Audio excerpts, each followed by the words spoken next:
Here we are in the 8th turn of Most Dangerous Time. We had a anti-Oda miner's turn, and then Oda got a turn. The miners just moved across the sea. But Oda himself conducted a bunch of sieges, none of which were successful. Hideyoshi continued with his. We moved a big stack into here, and that killed, I think, one unit. No, not even. And then only one unit was killed over against the Asakura. The Ikuiki also conducted a failed siege. The Mori clan went next and moved into position to begin doing diplomacy on some minor neutrals and conquered one, which gives them an extra unit. The Takeda are also advancing. They took 2 spaces this turn. That's 2 more cards. It's beginning to look pretty bad for the Oda faction. Top of the 9th turn, it was kind of exciting. All the chits came out, so everybody got to do something.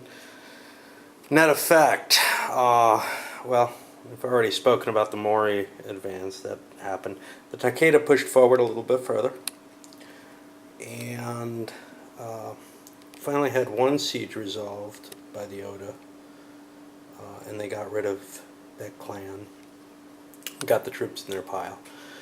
But they still haven't taken the Asakura out, and they still haven't moved Hideyoshi forward. There was a betrayal over here where some of the Ikuiki got killed along with the betraying from the other faction, the Mr. Miyoshi's faction.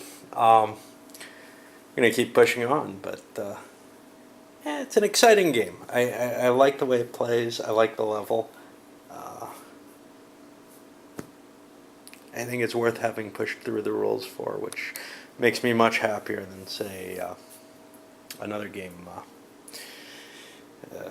Precious Glory 2, that I was not thrilled. Nothing terrible about the game. I just wasn't thrilled with what I got out of all those roles.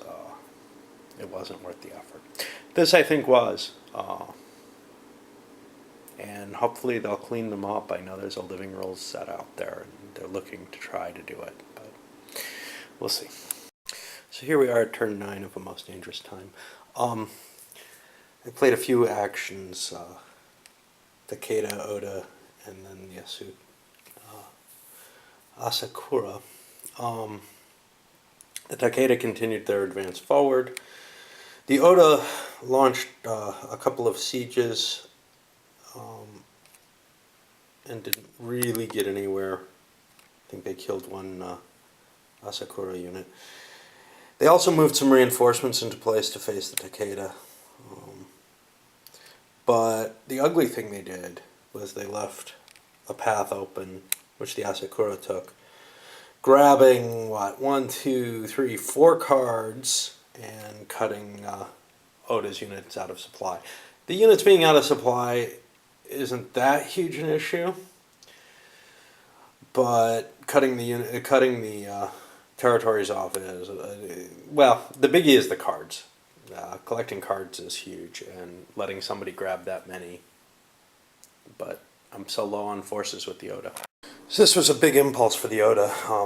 The Ikuiki went and failed to get anything on their siege. However, Hideyoshi finished off the Sekai leader, and he's been wounded and put into the turn record track.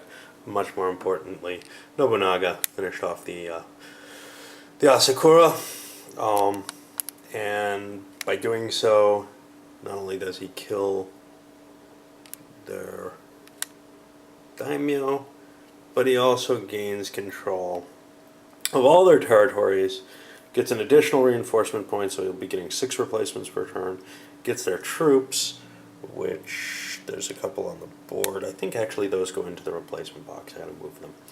Alright. So the turn ended right there, but key point to note, it's at the end of 10 turns, and Oda has not gained a total of 6 castles. He gained and lost 1, so he's at 4 still.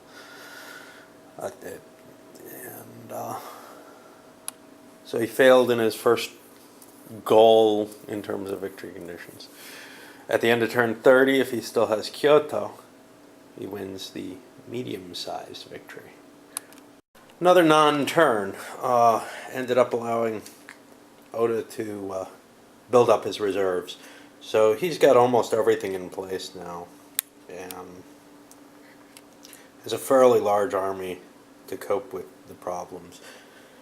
So things might be looking a little brighter at this point. Plus he's getting cards rather than letting Takeda and Mori gather them by attacking new areas.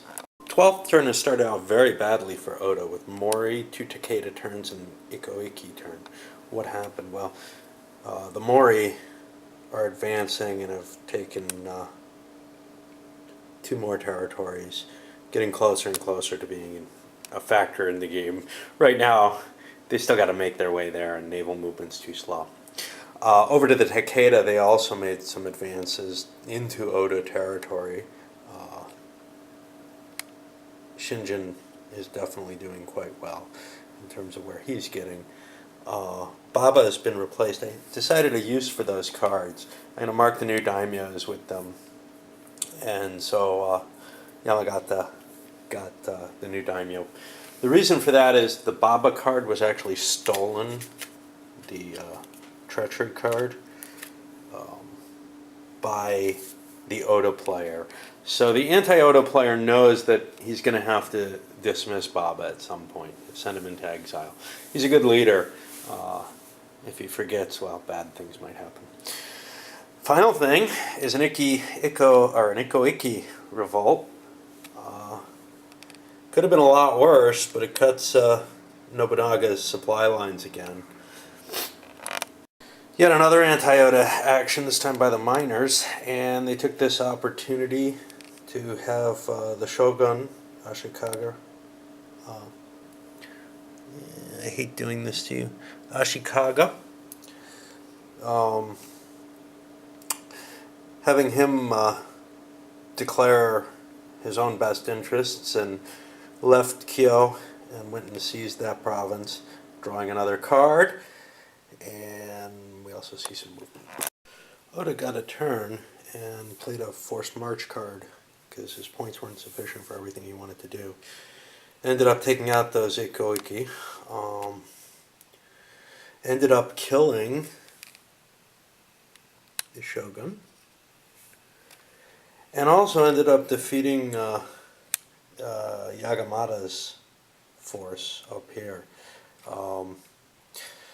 Even though he heavily outnumbered Yagamata, and they each ended up taking 5 casualties, because of Yagamata being a daimyo and having a higher bravery rating, it actually was a pretty close. It should have been a pretty close run thing.